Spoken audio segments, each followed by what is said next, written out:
నుంచి 2019 వరకు చీఫ్ మినిస్టర్గా ఉన్న కాలంలో చంద్రబాబు నాయుడు అమరావతిని ఏపీకి క్యాపిటల్గా డిక్లేర్ చేశారు. ఈ world class capital city development కోసం 33,000 ఏకర్స్ ఆఫ్ ల్యాండ్ ఎక్వైర్ చేసుకున్నారు ల్యాండ్ పూలింగ్ స్కీమ్ ద్వారా. 2016లో అమరావతిలో 9 థీమ్ సిటీస్ ఇంకా 27 టౌన్షిప్స్ వస్తాయని అనౌన్స్ చేశారు.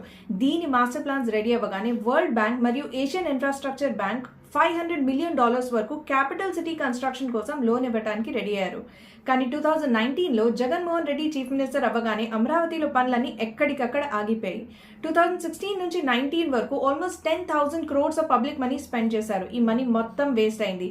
ఇక వరల్డ్ బ్యాంక్ మరియు వేరే ఏజెన్సీస్ నుంచి రాబోయే మనీ కూడా గవర్నమెంట్ మారడంతో ఆగిపోయింది.